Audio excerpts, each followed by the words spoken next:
Welcome back, everyone. Before we dive in, make sure you drop your thoughts and the lessons you took from this story in the comments. And don't forget to like and subscribe. Let's get into it. My husband cut up my credit card after flaunting his affair with my stepsister. Be a good silent wife or leave with nothing, he sneered. That night, I sent one email. By morning, his cards were declined. He never knew the millions were mine all along. My name is Evelyn Cole, and this is what happened. Before the cold Tuesday night that split my life in two, I lived inside a glittering lie. For 12 years, I called the 56th floor of a glass tower in Chicago home. From the living room, the city glittered like a field of stars at night, and in daylight Lake Michigan was a pale blue blade stretching to the horizon. It was beautiful but cold beauty under glass. To the world, we were flawless. Wesley Grant, charismatic and self-made, and me, his quiet, devoted wife. In public, he was a sun and people orbited him, friends, colleagues, even my family. Me? I was a faint shadow he cast, disappearing whenever he shone. He cultivated his myth with care. The scrappy prodigy who outworked everyone and rose to the top. He spun that tale at every gala and dinner party, cementing it with a smile and a handshake. It was intoxicating, neat, and false. The truth? Every dollar, property, and line of credit, the whole gilded life, came from me. Years before Wesley, I was Evelyn Jenkins, a programmer during the early tech surge. I had a head for numbers and a gut for potential. My parents left me a modest inheritance. I learned, researched, worked late, invested early in a startup that took off like a rocket, and built a portfolio brick by careful brick. Managing that money was exhilarating and relentless. It weighed on me every hour of every day. I was tired. Then I met Wesley at a friend's wedding.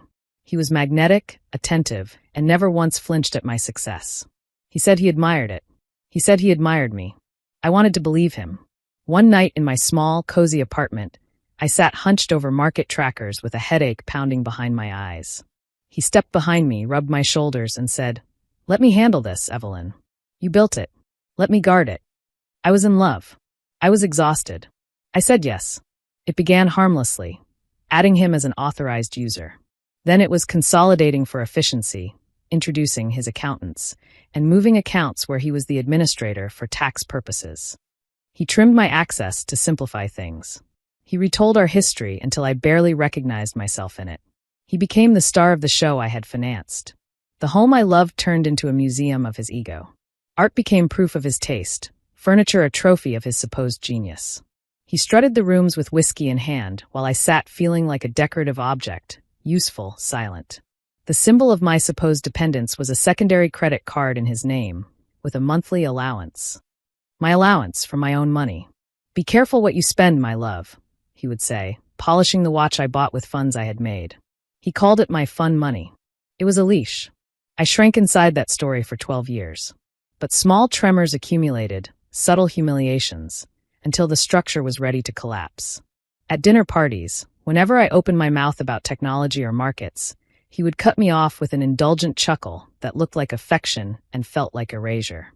Guests laughed, conversations moved on, and my face burned. He took credit for everything. I picked silent dawn gray for the living room, found an ensigned landscape that reminded me of the Maine coast, and watched him accept praise for both with a hungry smile. I stood in the kitchen with a tray of appetizers and felt like a ghost. The financial control was the worst of it. Quiet, ongoing humiliation. If I asked for statements, he was wounded. "Do you not trust me?" If I pressed, he shrugged. "It would just bore you." Eventually, I stopped asking questions. Silence bought me temporary peace. One afternoon, my sister Lauren told me her son Michael had been accepted to community college, but was short on tuition. It was not much, but more than I kept in the tiny personal account Wesley allowed. I promised to help and went to Wesley's office. He was watching tickers scroll across a wall of screens. "I want to send money to Michael," I said. He did not look up. "How much is a little?" When I told him, he sighed extravagantly, removed his glasses, and said, "We have a budget. Discipline is the key to wealth." He gestured to my purse. "You have your allowance. Use that, or tell him to get a student loan." He turned back to the screen, dismissal complete. I stood there feeling like a child. I walked away with my heart thudding and a hot, unfamiliar anger blooming low in my chest. The cracks widened into canyons. The final blow, though, was not financial. It was a betrayal of blood. My stepsister, Naomi, was 10 years younger. I felt protective of her. I helped her get an apartment, co-signed the lease, furnished it, and asked Wesley to help her find work. She started coming to dinner weekly, then twice a week. At first it felt like family. Then I noticed the glances, the jokes that did not include me, the way his hand lingered on her shoulder when she laughed. One afternoon I came home early. I found Naomi on our sofa and Wesley behind her, his hands kneading her shoulders. They sprang apart, faces painted with shock and defiance. "Just dropping off paperwork," Naomi chirped. Wesley smiled a carved, smug little smile. From then on, he did not hide it. He brought her to dinners as his protege. He bought her jewelry with my money. Humiliation pressed on my chest like a weight. Friends saw. I saw it in pitying glances and in conversations that stopped when I returned to a room. I could not breathe. The breaking point was a Thursday night. I overheard him on the phone planning a Florida Keys trip. It was not for me. We had not taken a real vacation in years. When I asked, he did not flinch. "Naomi is fun," he said evenly. "She appreciates what I do for her." "With my money?" I said. He stepped forward, contempt in his eyes. "It is not your money anymore. I make it grow. I built this life. You live in it. You can accept reality and enjoy what I provide, or you can leave with nothing." He let the words hang between us like poison. In that moment, the love I had for him was murdered. In its place, something hard and cold woke up. 2 days later, he announced a dinner at home for investors considering his new venture, funded entirely by my trust, collateralized with my holdings. He expected me to play the gracious hostess while he sold my work as his genius. I wanted to scream. I chose a black dress and my grandmother's pearls instead. I made a mask from steadiness. He flourished as our guests, Mr. Langston and Ms. Porter, sharp, seasoned, drank in his stories. I was a prop with a refillable smile.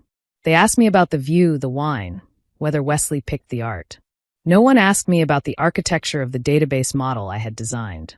Then he stumbled, aiming for prestige and missing badly. He said the platform would encrypt user data with SHA-1.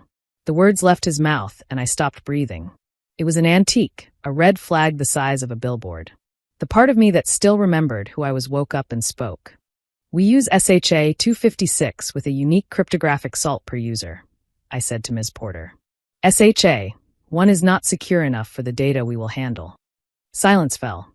Mr. Langston raised an eyebrow. Ms. Porter's interest sharpened.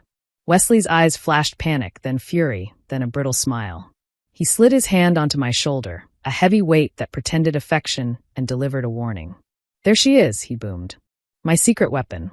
Evelyn is a hobbyist who keeps me sharp on the little things." A hobbyist. He reduced my career to a pastime and expected me to swallow it. The investors chuckled politely, and the evening limped on. We rode home in a silence so heavy it pulsed. He gripped the wheel until his knuckles were white. In the foyer he exploded. "What did you think you were doing? You humiliated me. You might have blown a deal I spent months setting up." He paced like a caged animal, then lunged for my purse. He dumped it out, rifled through, and pulled the one card he allowed me to use. He grabbed a pair of scissors and raised the blue plastic in the lamplight. "My money," he said. 2 violent snaps. For pieces fluttered down to the silk rug. He waited for me to beg. I did not. I knelt, picked up the pieces deliberately, and stood. "You are right," I said calmly. He mistook that for submission, tossed the scissors aside, and went for a drink, already victorious in his mind. He did not see that the last weapon he had was theater, and the stage was crumbling. I closed our bedroom door and sat with the jagged fragments in my palm. A memory rose, my family's wealth manager, Arthur Whitaker, in his quiet wood-paneled office shortly after my wedding. I had asked to add Wesley as an authorized user. Arthur's wise eyes had held a caution he cloaked in professionalism. "It is prudent to maintain a failsafe," he had said. "A protocol only you can activate." He prepared a sealed file, Protocol 0, pre-authorized instructions that would execute on my word alone. In love, I had nodded and then forgot. Now I remembered. From the living room, I heard Wesley on the phone bragging about the Florida trip, laughing, dismissing me as if I were a pet who needed discipline to earn privileges. The word turned my stomach. I opened my laptop, the one he mocked as my little toy, and logged into the investor portal Arthur had built behind a separate wall of security. That core was mine alone. The figures stared back like an old, unblinking truth. I drafted an email to Arthur. "Please execute Protocol 0 immediately. Revoke all secondary user access on all accounts under the name Evelyn Jenkins. Transfer all balances to contingency account 77B. Confirm when done. I hovered for a single beat, then pressed send. The soft tap of the trackpad sounded like freedom. I closed the computer. The screen winked dark like a stage curtain falling. In the living room, ice clinked in crystal and laughter floated from his mouth on a current of arrogance.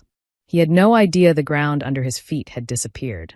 5 minutes later, my phone vibrated. Arthur, Protocol 0 complete. All secondary accesses under the name Wesley Grant have been revoked. All funds consolidated to contingency account accessible only by you. We are at your disposal for next steps. I read it twice, then braced a hand on the bed as the room tilted with relief. It was done. I packed with precision. Jeans, a few shirts, my laptop, passport, birth certificate, the documents that proved I existed outside his story.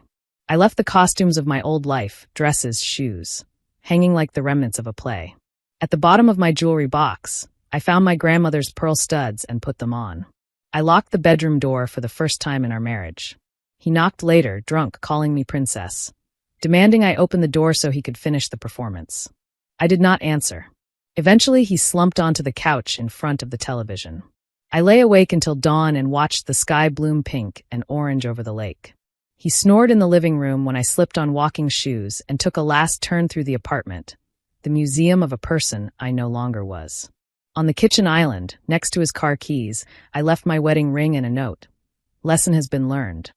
I closed the front door behind me and felt the deadbolts click as a benediction. I checked into a quiet hotel uptown under my maiden name. I did not look back. Later, a mutual acquaintance told me exactly how that morning unfolded. He woke late, found the note, scoffed, and decided to punish me by proceeding with his trip as planned. He put on an immaculate shirt, strapped on the watch I bought, and drove to an upscale market in the Gold Coast to buy a display of luxury. He filled a cart with dry-aged steak, artisan cheeses, and expensive wine. He chatted with the cashier, slid in his black card, and waited for the beep. Declined. He told her to run it again. Declined. He tried a platinum card. Declined. Heat rose up his neck while the line behind him shifted and sighed. He stepped outside and called the private banking line that never placed him on hold. "This is Wesley Grant," he snapped. "There is an issue with my cards." Keystrokes hummed. "Sir," the advisor said, voice newly formal, "as of last night, your status as authorized user on all accounts has been revoked.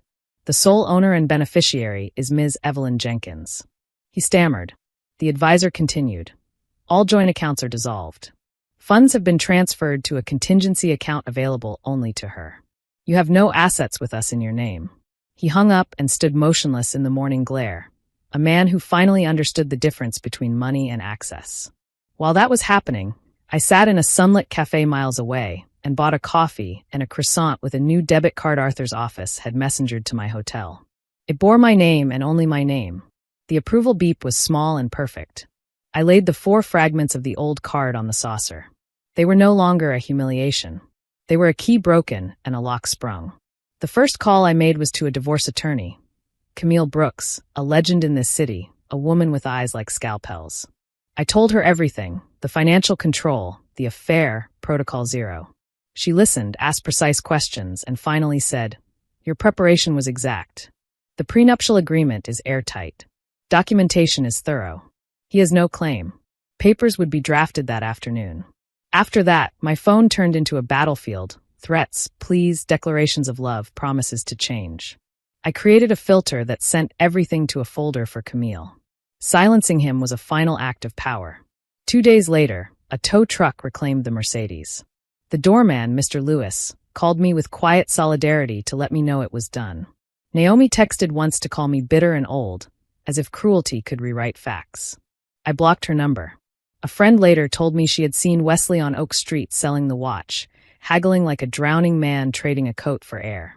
The armor of status went piece by piece, car, cards, watch, until only a small man remained. I left Chicago soon after. There were too many ghosts in its reflections. I bought a small condominium with cash in a coastal town in North Carolina. 2 bedrooms. A balcony overlooking a salt marsh that sang with insects at dusk and burned gold in the morning. The first night there, I sat on the floor eating takeout from a carton because I had no furniture yet. I cried, not because I missed him, but because I had stepped off a cliff and the ground had not yet risen to meet me. The feeling passed. I walked the beach, learned the tides, bought a bicycle, and mapped the streets. Instead of buying art to impress people, I bought plants, fiddle-leaf fig, snake plant, monstera, and learned how much water each needed. I bought books and let the shelves fill with other people's lives until my own felt steady. I learned to make a proper latte with an espresso machine that hissed like a small, happy animal. I wanted purpose again, not just quiet. At a coffee shop, I found a flyer for a nonprofit called Second Chapter, focused on mentoring women over 40 who wanted to start small businesses. I volunteered. One afternoon, a woman presented her bakery plan, and I could not help pointing out a flaw in her financial projections. The director, Denise Harper, asked me to teach a workshop on financial literacy, then another on business planning. Soon I was on the board, helping those women. Watching them stand up straighter as numbers became stories they could tell gave me a satisfaction I had never found in any shiny party. I saw myself in them. They saw themselves in me. We were not broken. We were in the middle of building. The divorce unfolded exactly as Camille said it would, clinical and decisive. Wesley retained a lawyer who tried to argue he was the engine behind our fortune, that his management deserved half. Camille filed a brief that might as well have been a demolition charge. Pre-marriage bank statements, trust documents, audit trails showing he had never been more than an authorized user, affidavits from my former colleagues confirming that he had no involvement in the creation of my wealth. The final meeting took place in a sterile conference room overlooking the city. I sat beside Camille.